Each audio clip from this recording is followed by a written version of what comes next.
Hi, I'm Spencer, an expert builder at Neologic, and today I'll be explaining the calculate order value function. Let's get started.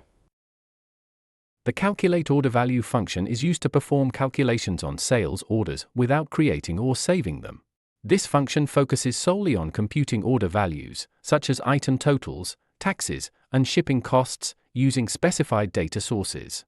To add this function to your actions, locate the action you want to configure, press Edit, then click on Add Function. Click on the header of the newly added function and search for Calculate Order Value. This function requires configuration. The necessary data documents must be connected to ensure the correct data is retrieved for accurate calculations. These documents can either be created manually or selected from predefined bundles. That's the end of our quick tutorial on the Calculate Order Value function. You can check out our other documentation videos or reach out to the team and me with any recommendations for future help articles to help speed up your workflow.